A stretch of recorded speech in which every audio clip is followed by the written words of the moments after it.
And well, joining me now in the studio is Mohammed Mohamud, who is the Executive Secretary and Ambassador. And welcome, sir. Good to have you.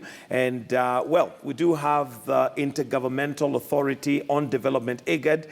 And first of all, just looking at the story we've just had, and this is looking at the war in Somalia and the fact that they're trying to get a new government in place. But this, of course, has had tremendous challenges, given that Al-Shabaab and Al-Qaeda has had heavy presence. Maybe just to get your comments, first of all, on what is going on and the fact that they're trying to, regain their country back into place. Well, thank you very much for having me. The major thing to mention in Somalia is the fact that despite all the things you've mentioned, all the things that we hear about in the media and what people say, the truth is the Somali government is gaining traction. A lot of positive issues have happened over the last 5 years since the start of this government that's in position now, whose elections for the presidential nomination is coming up on 28th of this month. However, as you said, there are challenges, definitely. Right now, the country is suffering a very serious drought. In fact, they have already declared an emergency in Puntland, Somaliland, right, with very heavy, fully blown drought in central Somalia, South Somalia. Mm-hmm. Recently, there was also a livestock export ban by some of the Middle Eastern countries.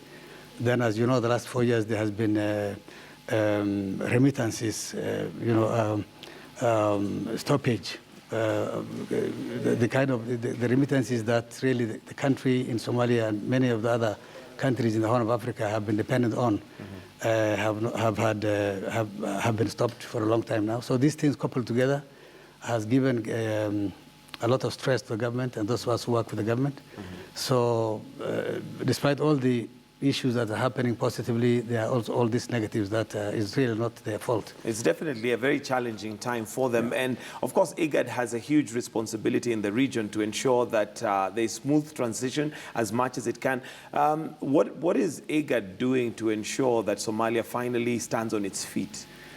Well, as you know, if it has not been for IGAD, really, if I were asked what is the most important thing that IGAD has done for Somalia, mm-hmm. it is the fact that it has kept Somalia on the international radar for 25 years. I mean, you have seen states failing, emergencies coming and going, and after a few weeks or a few months, disappearing out of the international radar completely. Mm-hmm. Now, IGAD is a neighbor to Somalia, as a host country to a lot of Somali refugees, and as Somalia being a founding member of IGAD, the biggest thing we've been striving to do is to keep the issues of Somalia on the international radar. Luckily, we managed to do that. Secondly, we managed also to support Somalia by becoming the most crucial and important troops contributing countries for what is referred to as AMISOM. The greatest number of troop contributors are from our countries. Right. We have also been able to mobilize resources for Somalia, huge amounts of resources, as you know, because of sovereignty issues, because of past debts from financial institutions. Somalia, unlike other countries, cannot borrow and cannot probably get certain grants. So we've managed to set up third-party financing mechanisms for Somalia. So even development-wise, we support it. We are also helping Somalia in trying to form the Somali National Army and to help them in forming a civil service administration, help them in financial management. So we basically have worked with Somalia over a very long period of time. Yeah. Okay, what would you say is the progress? Because one of the areas that has been a challenge for Somalia to stand on its feet is having an army that can take care of their internal issues. Is there anything IGAD is doing to ensure that that is realized sooner than later? Yes, IGAD. It has been an IGAD intention to build to help Somali government build its national army, what we call the Somali National Army. Right. Unfortunately, what is a national army right now are remnants of, after the government breakdown, what became local militias. The army retreated to their home places, and everybody formed a kind of a militia to protect villages and clan headquarters in different parts of the country. Mm-hmm.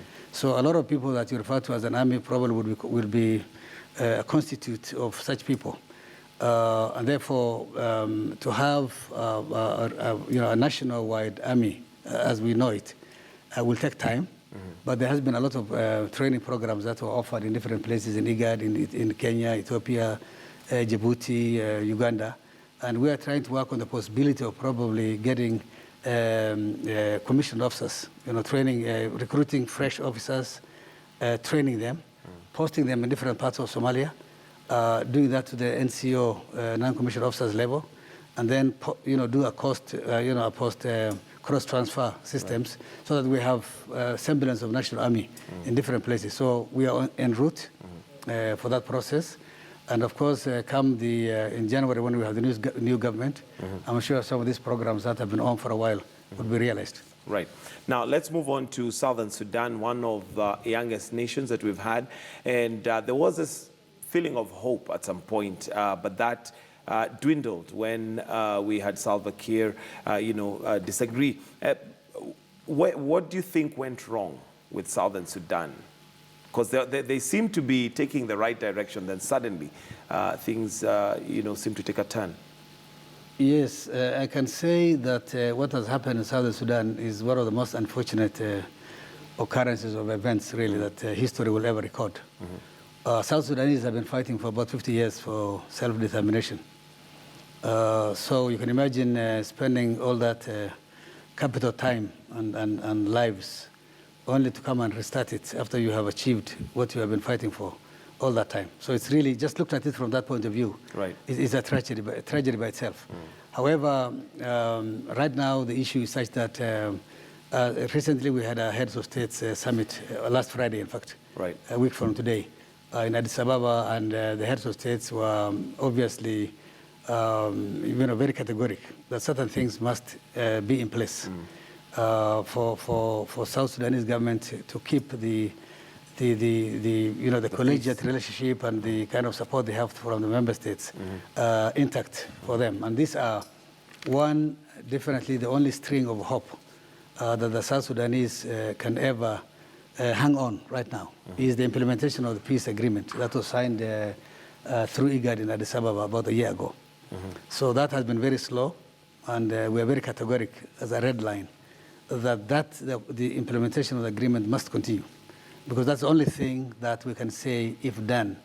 However, with a snail's pace of speed, but at least that's the only hope that we have. Secondly, we are noticing the very serious and unconscionable humanitarian access and facilitation efforts all over. And the government is not necessarily to blame all for it, because there are places where government is in charge, there are places where militias are still causing havoc, right. And some of these militias necessarily do not have any identifiable command and control systems. So there's this, humanitarian support and facilitation interferences on and off. This is also a red line for us. There must be, whether it is a militia, whether it's an opposition group, whether it's government, we insist that humanitarian access must be maintained and provided. Thirdly, we are also very serious about accountability. South Sudanese are surprisingly very angry and much more yearning for accountability for those who are responsible for the July incident, much more than they are for those who caused the mayhem 3 years ago. Precisely 15. Is that because it's still fresh in the mind? I think it's because in the minds of people, they were very close to breaking and brokering a peace. So I think they feel much more let down by the July incident than the first one. So they're asking us, and we agree with them, that there must be an accountability issue that commences and that really holds those who are responsible for the breakdown of. And they say it rises and falls in leadership, and obviously we have Salva Kiir and Riek Machar, who are very critical in ensuring that South Sudan gets back on track. Is IGAD able to hold them accountable in a way, or at least enforce that accountability? Well, IGAD can do both. However, we're not there yet. What we are trying to do now is to ensure, as I said, certain things must continue to be in place, to be done. Of course, that part of accountability, the responsibility have been given to the African Union Commission. There has been a report that was done by, under the leadership of a former president, President Obasanjo, I think. Now there's a Kenyan, senior legal expert who has just been appointed by IGAD to lead this process. So that's on process, and depending on what recommendations are, because those various experts report to report to the council and then the summit, and then based on what the reports are, then we will definitely follow up. But the last thing, which is really a red line for us, I was mentioning, is the issue of the deployment of the protection force. Right. This protection force is going to come from the entire region, and is going to be charged afresh with the new mandate of protecting civilians, protecting, ensuring humanitarian facilitation, having a buffer between warring factions, and ensuring that the implementation of the agreement is done. And this will be done immediately. And that's really the issues that we think are carrying in South Sudan now, and which we are working on very, very seriously. Okay. Now, the other issue that we've had, especially in Africa, is to do with terror. It is a global problem, but it is one, of course, we have certain pockets in Africa that seem to have more issues than others. Is there a way IGAD can bring all these heads of state together to have a corporate approach towards fighting terror within Africa? Yes, indeed. In fact, what IGAD does, basically, is what you mentioned. Our mandate is to convene. And a lot of people that I talk to tell me that the strength of IGAD is, in their view, our ability to be able to convene very quickly. We have introduced what's called an SMS diplomacy. So sometimes we just text messages to each other, between myself and foreign ministers, who in turn also get in touch with the heads of states. And sometimes in about 2 hours' time, we have feedback, and we're in agreement that there's something that needs to be done, and then very quickly we convene. So the heads of states can decide anytime if they feel that there is needed to be an expanded IGAD Plus. There's something which we call IGAD Plus. You can have IGAD and other heads of states who we think are necessarily important for a certain issue. Like the South Sudan now, actually, is being done through IGAD Plus. We have one head of state from all directions in Africa West. Now, part South, of the Central. IGAD Plus, does this mean you have heads of states who are not necessarily in IGAD participating in that particular negotiation? Exactly. For South Sudan, we have head of state from Nigeria, Rwanda, President Zuma, President of Algeria, so East, West, and Central. When we had the serious drought about 5-6 years ago here, we had an IGAD Plus here, where we had East African heads of states with us. So that is something that there's a precedence, and we can do that anytime. So yes, this terror issue is very serious globally, but it's also very serious in our region. Right. As I said, there are many, many reasons for that. One of it is some of the stress that people in this region go through. Food security stress is one of them. I just mentioned serious issues emanating from the drought. When there's drought, people who are mainly arid and semi-arid based on livestock-based livelihoods have no money in their pockets because they're not salary people like me and you. They get their cash from selling animals. The animals are not there.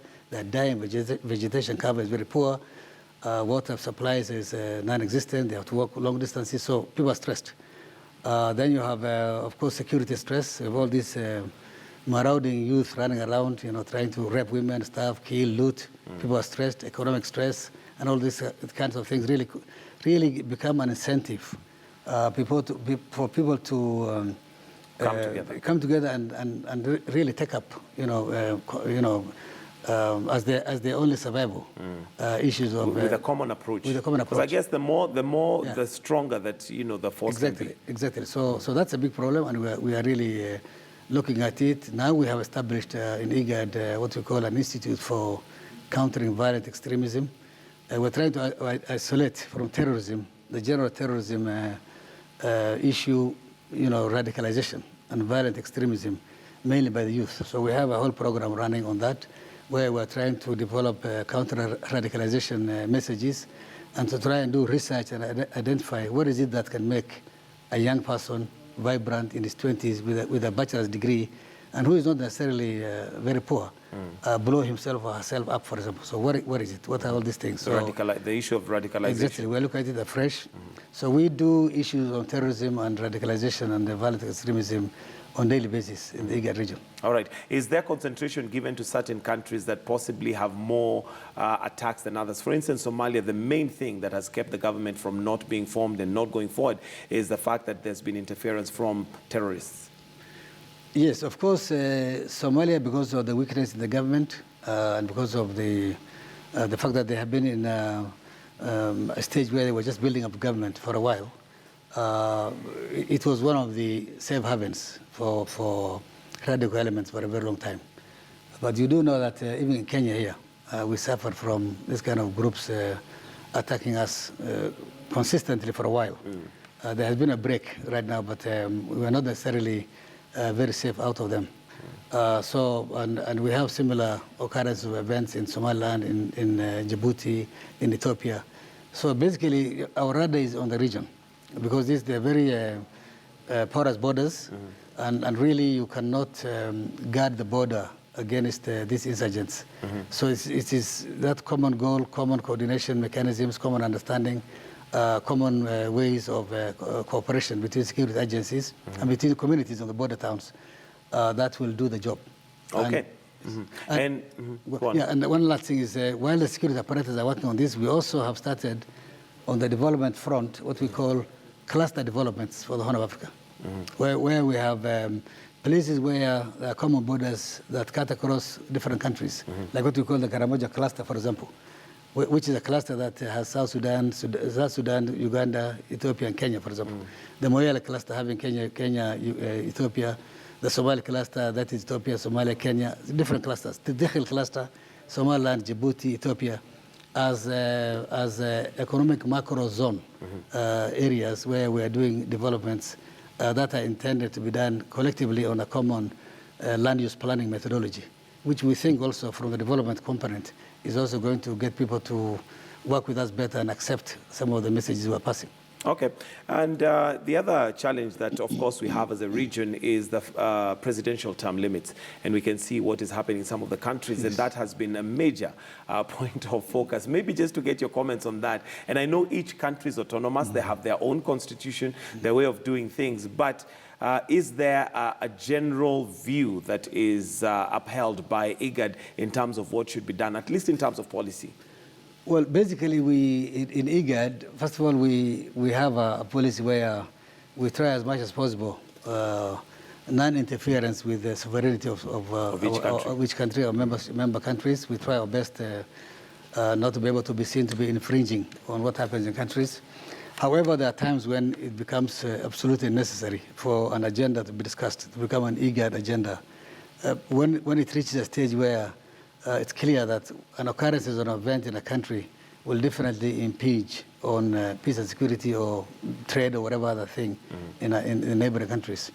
So issues of presidential term limits, violences as a result of elections, things that we haven't had a whole lot of term limits issues in IGAD too much that has caused so many chaos. But issues of violence and things that are related to elections have been on our discussion table for some time now. All right, thank you very much, sir. We'll have to wind it up right there. Mahboub Maalim, who is Ambassador Mahboub Maalim, Executive Secretary in IGAD, and thank you very much for joining us this morning. Thank you, I appreciate it. All right, well.